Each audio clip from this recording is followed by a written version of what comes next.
Mon ancien pasteur m'a recontacté pour une confession très spéciale. Je m'appelle Sarah, j'ai 37 ans, mariée depuis 12 ans à Idriss, mère de 2 enfants, cadre dans une entreprise de distribution. Je mène une vie que beaucoup qualifieraient de stable, un mariage sans éclat, mais sans grand drame non plus. De l'extérieur, tout semble rangé, presque trop. Et pourtant, ce que je vais vous raconter ne rentre dans aucun cadre. C'était un jeudi soir. Je m'en souviens parce que c'est le seul jour de la semaine où j'arrive à rentrer tôt du travail.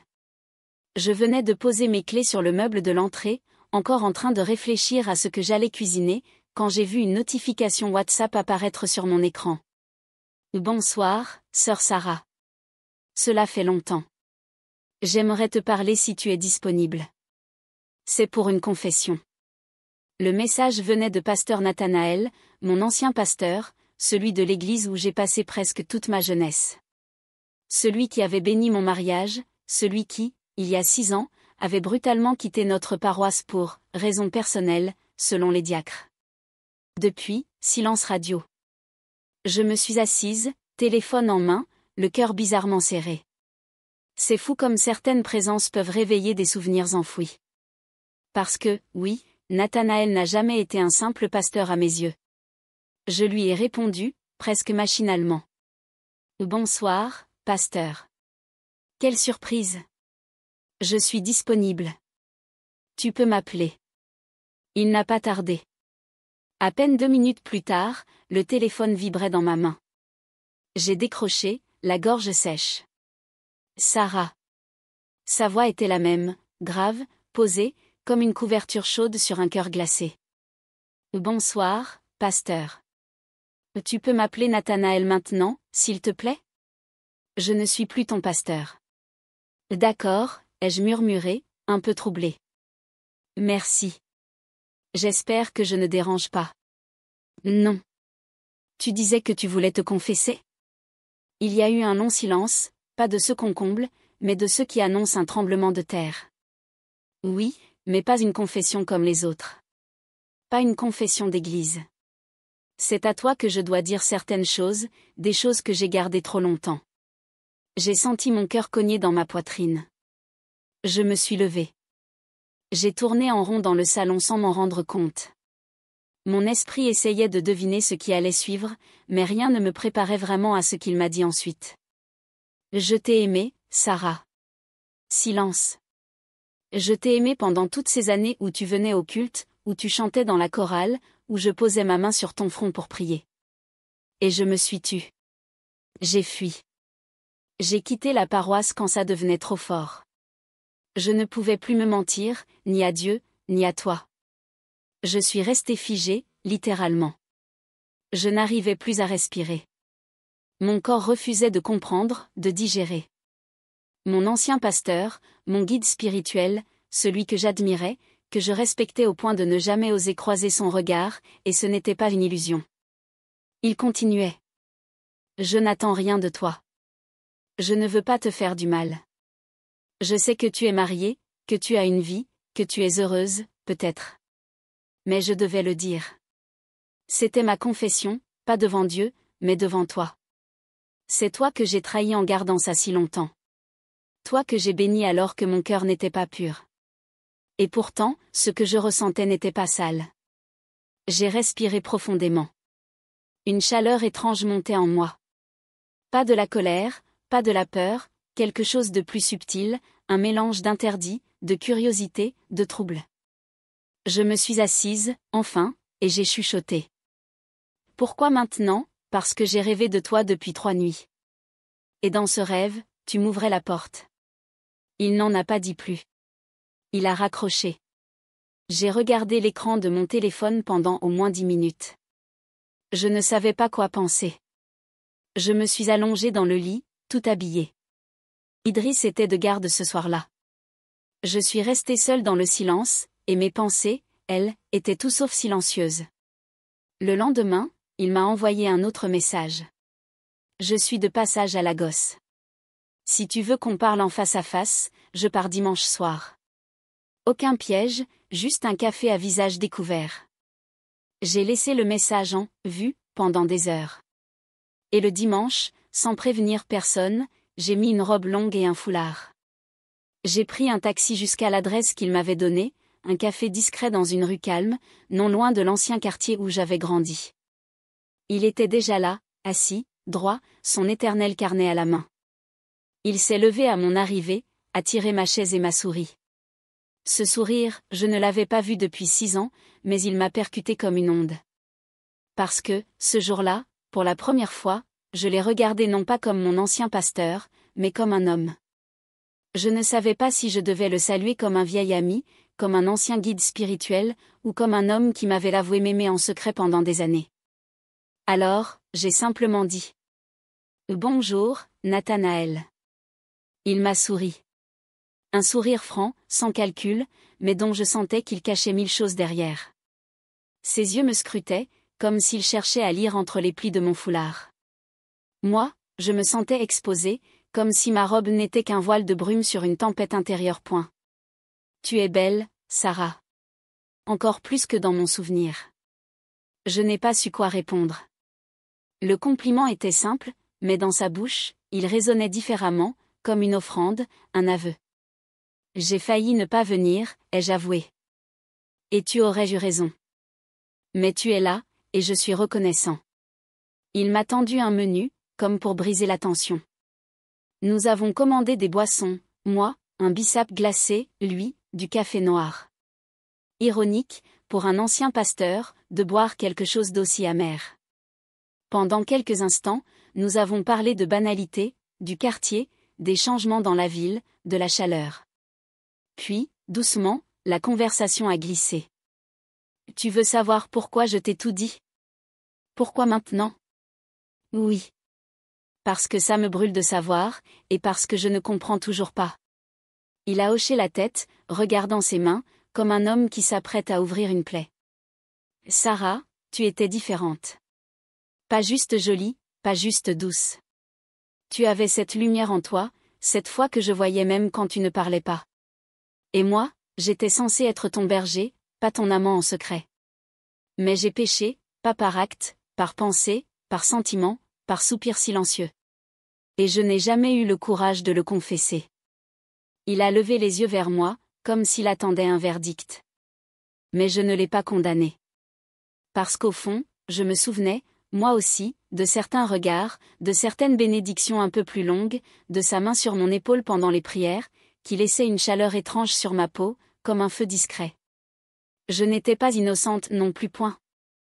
Est-ce que tu espérais que je ressente la même chose, ai-je demandé. Il a souri, tristement. Je l'espérais, mais je ne l'exige pas. Je sais que tu as une vie, un mari, des enfants. J'ai moi-même tenté de construire quelque chose, mais personne ne m'a regardé comme tu le faisais à l'époque. Même quand tu baissais les yeux, je sentais ce fil invisible entre nous. Je me suis mise à trembler, pas de peur, de trouble. Parce qu'il avait mis des mots sur un sentiment que j'avais enfoui depuis des années. Oui, je l'avais regardé différemment. Oui, il me bouleversait, même quand il prêchait. Il parlait de Dieu, mais je n'entendais que sa voix à lui, et ça me faisait honte à l'époque. Mais maintenant, ai-je dit. Et maintenant, Nathanaël, tu veux quoi? Qu'on ressuscite quelque chose qui n'a jamais vraiment vécu? Qu'on ouvre une porte qu'on avait bien verrouillée? Il a approché son visage. Pas trop, juste assez pour que je sente son parfum, ce mélange de bois, de musc et de passé. Je veux juste une heure de vérité, sans culpabilité. Une heure entre toi et moi, entre Sarah et Nathanaël. Pas l'épouse, pas le pasteur, juste 2 âmes qui n'ont jamais su se parler à temps. Je l'ai fixé, et j'ai senti ma poitrine se gonfler d'émotions refoulées. Parce que j'avais envie de cette heure, moi aussi. Pas pour trahir, pas pour oublier mon mari, mais pour savoir, pour comprendre, pour m'avouer à moi-même que j'avais un jour aimé un autre homme. Silencieusement. Et d'accord, ai-je dit. 1 heure, mais pas plus. Et pas de gestes déplacés. Promis.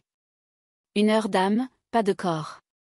Nous avons parlé, de nous, de ces années où j'étais choriste, où il m'écoutait chanter comme s'il priait en silence, des fois où il sentait mes larmes pendant les prières, même si je ne pleurais pas vraiment, de ses doutes, de ses fuites, de sa solitude après son départ de l'église.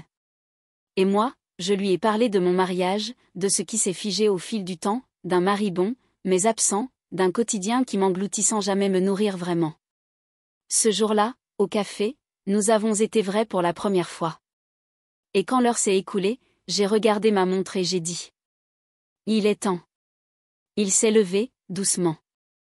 Merci. C'était tout ce que je voulais. Je vais repartir, et je garderai ce moment comme un miracle silencieux. Mais alors que j'allais m'éloigner, il a murmuré: si un jour tu as encore besoin d'une confession, toi aussi, tu sauras où me trouver. Je suis rentrée chez moi, bouleversée. Ni coupable, ni innocente, juste habitée, remplie d'une vérité que je ne pouvais plus enterrer. Je n'ai rien dit à Idriss, pas parce que je voulais cacher, mais parce que certaines histoires n'appartiennent qu'à l'âme. Mais ce que je ne savais pas encore, c'est que ce moment-là n'était que le début. Les jours qui ont suivi notre rencontre au café ont été d'une lenteur angoissante. Il m'avait dit que ce serait 1 heure, rien de plus. Et pourtant, cette heure ne me quittait pas. Elle flottait dans ma mémoire, comme une chanson douce, entêtante, presque toxique. Je faisais tout pour paraître normale. Je préparais les enfants pour l'école. Je riais avec mes collègues à la pause déjeuner. Je dînais avec Idriss, même si nos conversations se limitaient à: tu as bien mangé? Les enfants dorment? Tu bosses encore ce soir? Et chaque soir, je m'endormais plus tard, parce que le silence de la maison devenait un miroir. Et ce miroir reflétait des images que j'aurais préféré enterrer: la main de Nathanaël qui s'attarde sur une tasse, son regard chargé de regrets, les mots qu'il n'a pas dits, et surtout, ce que je n'ai pas osé avouer. J'aurais dû le rayer de ma tête, me dire que c'était clos, que c'était juste un fantôme du passé, une poussière d'émotions. Mais je mentirais si je disais que je n'y ai pas repensé. Chaque jour, chaque nuit. Le jeudi suivant, je reçus un autre message de lui. Plus court, plus étrange. Ce n'est pas fini. Pas de « bonjour », pas d'explication, juste ça. Je suis restée devant mon téléphone plusieurs minutes, figée. Mon pouce hésitait entre supprimer le message ou répondre « pourquoi ?». Finalement, j'ai éteint mon écran. J'ai décidé de l'ignorer. Mais on n'ignore pas l'écho d'un cœur qu'on a laissé battre une fois. Le soir même, dans la salle de bain, pendant que je me brossais les dents, Idriss est entré sans prévenir. Il m'a regardé dans le miroir et m'a dit: tu sembles ailleurs, ces derniers temps. Je suis juste fatigué, beaucoup de boulot. Il a hoché la tête, puis a murmuré: j'espère que ce n'est pas plus que ça. Je n'ai rien répondu. Pas parce que je cachais quelque chose, mais parce que je ne savais plus ce que je ressentais exactement: l'attirance, l'envie de réparer un vide, une nostalgie mal soignée, ou une vraie tentation.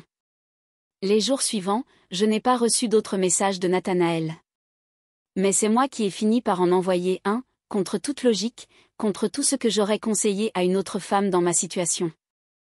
Qu'est-ce qui n'est pas fini, Nathanaël? La réponse est arrivée très vite. Ce qu'on a déterré. Ce que tu as vu dans mes yeux. Ce que j'ai senti dans les tiens. J'ai reposé le téléphone, le cœur battant à mes tempes. Puis j'ai répondu: tu as promis que ce serait juste 1 heure. Et j'ai tenu parole. Mais mon âme, elle, continue. Et je sais que la tienne aussi. Je n'ai pas répondu, mais il avait raison. Je sentais cette présence en moi, ce fil invisible qui s'était retendu depuis notre rencontre. Le samedi suivant, alors qu'Idriss était parti pour un séminaire de 2 jours à Port-Harcourt, j'ai reçu un appel vocal de Nathanaël. Il ne parlait pas. Il jouait du piano, un morceau lent, profond, une mélodie que je ne connaissais pas, mais qui m'a fait pleurer. Je ne saurais dire pourquoi. Peut-être parce que, dans cette musique, je sentais ses regrets, son désir retenu, son amour, peut-être, ou juste cette étrange fraternité brûlante entre 2 âmes qui s'étaient manquées dans une autre vie. Après avoir écouté le message plusieurs fois, j'ai pris une décision que je n'avais jamais prise de ma vie. Je l'ai rappelé. Il a décroché à peine après la première sonnerie. Sarah, je n'ai jamais trompé mon mari, Nathanaël. Jamais, même pas en pensée, même pas en rêve.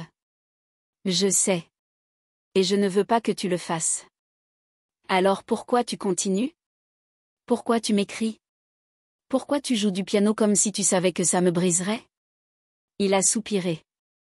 Parce que j'essaie d'éteindre un feu avec mes mains. Parce que j'essaie de ne pas t'aimer, Sarah, et chaque jour, je perds. Je suis restée en silence, la gorge nouée. Et moi, je me surprends à espérer que tu perdes encore, ai-je murmuré. Ce que je venais de dire m'a surprise moi-même. Ce n'était pas un aveu, c'était un cri de détresse. Sarah, dis-moi que tu ne me rappelleras plus. Dis-moi que c'est fini, que c'était juste une faiblesse. Je ne peux pas. Parce que ce serait mentir, et cette fois, je veux être vrai, même si ça nous fait du mal. Il y a eu un long silence, et j'ai dit. Alors, il faut qu'on mette des limites. Il faut qu'on se dise où ça s'arrête, avant qu'on ne dépasse ce qu'on ne peut plus réparer. Il a répondu, doucement. D'accord. Mais avant, laisse-moi te voir une dernière fois. Pas seul, pas caché, en plein jour, dans un lieu public, juste pour fermer la boucle. Tu choisis quand, tu choisis où, et je ne te recontacterai plus jamais après. J'ai raccroché sans répondre. Pendant plusieurs jours, j'ai retourné la proposition dans ma tête. Était-ce une ruse, une dernière tentation, ou simplement une manière de dire adieu à quelque chose qui ne vivra jamais? Finalement, j'ai choisi. J'ai fixé la date, le lieu, un jardin public, en plein jour, un samedi matin, avec du monde autour. Je l'ai prévenu, et je savais que cette rencontre-là serait décisive. J'ai choisi le jardin de l'Armand, un espace paisible au cœur de la ville que peu de gens fréquentent vraiment. Il y avait des bancs en bois usés par le temps, des arbres centenaires, des enfants qui couraient en riant, et des couples âgés qui se tenaient la main en silence. L'endroit parfait pour dire au revoir, ou pour résister. J'y suis arrivée tôt.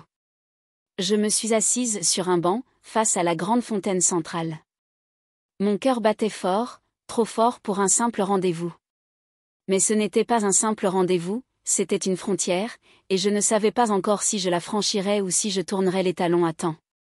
Nathanaël est arrivé à 10h07, en retard de 7 minutes, comme toujours, même à l'église. Il portait une chemise blanche, propre, repassée, un jean simple, rien de séducteur, rien d'évident. Et pourtant, dès qu'il s'est approché, tout mon corps s'est mis en alerte. Il s'est assis à côté de moi, pas trop près, mais assez pour que je sente son souffle. Merci d'être venu. J'ai hoché la tête, regardant droit devant moi. La fontaine jaillissait dans une lenteur presque méditative. Ce lieu, il est paisible. C'est pour ça que je l'ai choisi. Parce qu'il m'oblige à rester calme. Il a souri, pas un sourire de séduction, un sourire de reconnaissance, comme s'il savait qu'il allait vivre une dernière scène de théâtre avec moi. Alors, c'est notre adieu, a-t-il demandé. J'ai pris une profonde inspiration. Oui. C'est mieux ainsi. Pour toi, pour moi, pour Idriss, pour tout ce qu'on ne veut pas abîmer. Il a gardé le silence un moment, regardant les enfants courir en riant près d'un arbre. Puis il a dit. J'ai prié pour ne jamais te revoir. J'ai prié pour que Dieu arrache ce sentiment de moi. Mais il ne l'a pas fait. Il a juste changé la forme de ma douleur. Et moi, ai-je commencé, hésitant à finir ma phrase, j'ai essayé de t'oublier, même cette semaine. J'ai voulu croire que ce que j'ai ressenti l'autre jour n'était que nostalgie, un souvenir mal rangé. Mais c'était plus que ça. Il a tourné la tête vers moi, mais je ne l'ai pas regardé. Alors, pourquoi vouloir qu'on se dise adieu? Parce que je t'aime trop pour te détruire. Parce que je m'aime trop pour me trahir. Parce qu'on a failli se manquer à nouveau. Mais cette fois, on a la maturité de ne pas se perdre. Il a baissé les yeux. Il avait les mains jointes entre ses jambes. J'ai vu ses doigts trembler légèrement. Sarah, j'aurais pu tout donner pour toi. Quitter mes principes, ma foi, tout. Mais tu viens de me montrer quelque chose que je n'avais jamais compris. L'amour, ce n'est pas toujours choisir l'autre. Parfois, c'est savoir s'effacer. Ces mots m'ont arraché une larme. Une seule, silencieuse. Elle a glissé sur ma joue et s'est perdue dans le tissu de mon foulard. J'aurais aimé que tu me dises ces choses-là il y a 10 ans. Et moi, j'aurais aimé que tu m'aimes à une époque où tout était encore possible. Nous avons ri. Un rire triste, un rire de ceux qui n'ont plus rien à perdre. Puis il a sorti quelque chose de sa poche, une petite enveloppe froissée. Il me l'a tendue. C'est mon dernier cadeau. Ce n'est pas une lettre d'amour, c'est un souvenir. Tu verras. Ouvre-la quand tu seras seule. Je l'ai prise, hésitante. Et ensuite? Ensuite, je pars. Je retourne à Enugu. Je ne te rappellerai plus. Je ne t'écrirai plus. Je laisserai ton nom dans mes prières, pas dans mes messages. Il s'est levé. Tu ne veux pas rester encore un peu, ai-je demandé, presque à contre-cœur. Il a secoué la tête. Non. Parce que si je reste, je n'aurai plus la force de partir. Et si je reste, je commencerai à vouloir des choses qu'on ne peut pas s'offrir. Il s'est approché et a fait un geste lent. Il a posé sa main sur ma tête, comme autrefois, quand il priait pour moi. Et dans un murmure à peine audible, il a dit : que la paix que tu m'as refusée me soit offerte par celui qui ne refuse jamais rien. Et il est parti. Je ne l'ai pas retenu. Je n'ai même pas crié. Je suis restée sur le banc, les mains crispées sur l'enveloppe. Je l'ai ouverte le soir même, quand tout le monde dormait à la maison. À l'intérieur, il y avait une photo, une vieille photo. Moi, à 24 ans, dans la chorale, en train de chanter, les yeux fermés, un micro à la main. Et au fond, très flou, on distinguait Nathanaël, debout, les mains croisées, le regard tourné vers moi. Au dos, une simple phrase écrite de sa main. C'est ce jour-là que j'ai su. C'est ce jour-là que j'ai commencé à me taire. J'ai pleuré, doucement, sans bruit.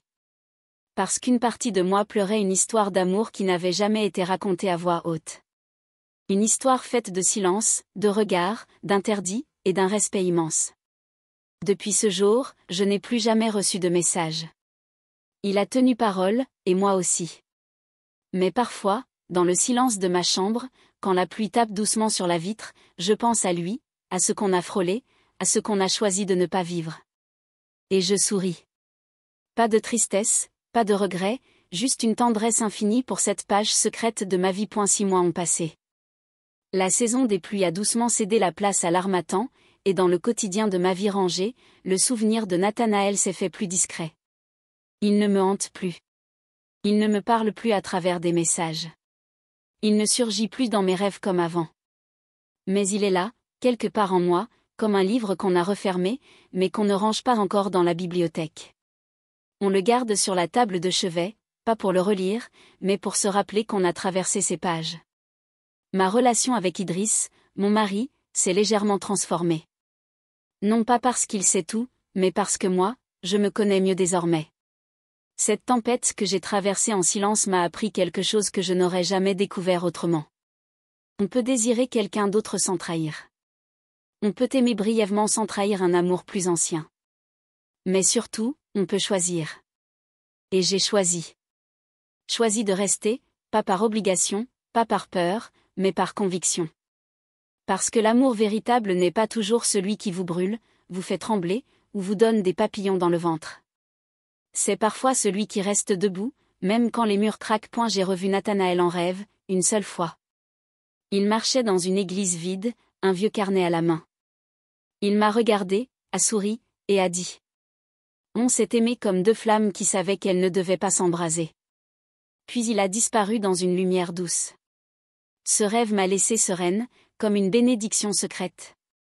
Quelques semaines plus tard, un ami commun m'a appris que Nathanaël était devenu aumônier dans un hôpital, qu'il passait ses journées à écouter, à consoler, à prier avec ceux que la vie avait blessés. Il avait trouvé une forme de paix, m'a-t-on dit. Je l'ai cru. Morale de l'histoire, certaines confessions ne sont pas faites pour libérer. Elles sont là pour éclairer. Elles ne changent pas tout. Elles ne détruisent pas forcément ce qu'on a bâti. Mais elles révèlent ce qu'on n'osait pas se dire. L'histoire que je viens de raconter n'est pas une histoire d'adultère. Ce n'est pas une histoire de chute. C'est une histoire d'humanité, d'émotions contenues, de deux cœurs qui se sont reconnus au mauvais moment, dans le mauvais contexte, mais qui ont eu le courage de ne pas s'abandonner à l'évidence. Parfois, aimer, c'est se taire. Parfois, aimer, c'est partir. Et parfois, Aimer, c'est rester fidèle à soi-même, même quand tout temps nous crie le contraire. Je n'ai pas trahi mon mari. Je me suis découverte. J'ai compris qu'on peut vaciller sans tomber, qu'on peut être tenté sans céder, et que le plus beau courage, parfois, c'est celui de dire non à ce qu'on veut pour rester fidèle à ce qu'on est. Je n'oublierai jamais Nathanaël. Il restera mon point de bascule, celui qui m'a révélé à moi-même. Mais aujourd'hui, quand je regarde Idriss dormir paisiblement à mes côtés, je sais pourquoi je suis restée. Parce que, parfois, les plus grandes histoires d'amour sont celles qu'on choisit d'honorer chaque jour, même quand une autre aurait pu tout emporter.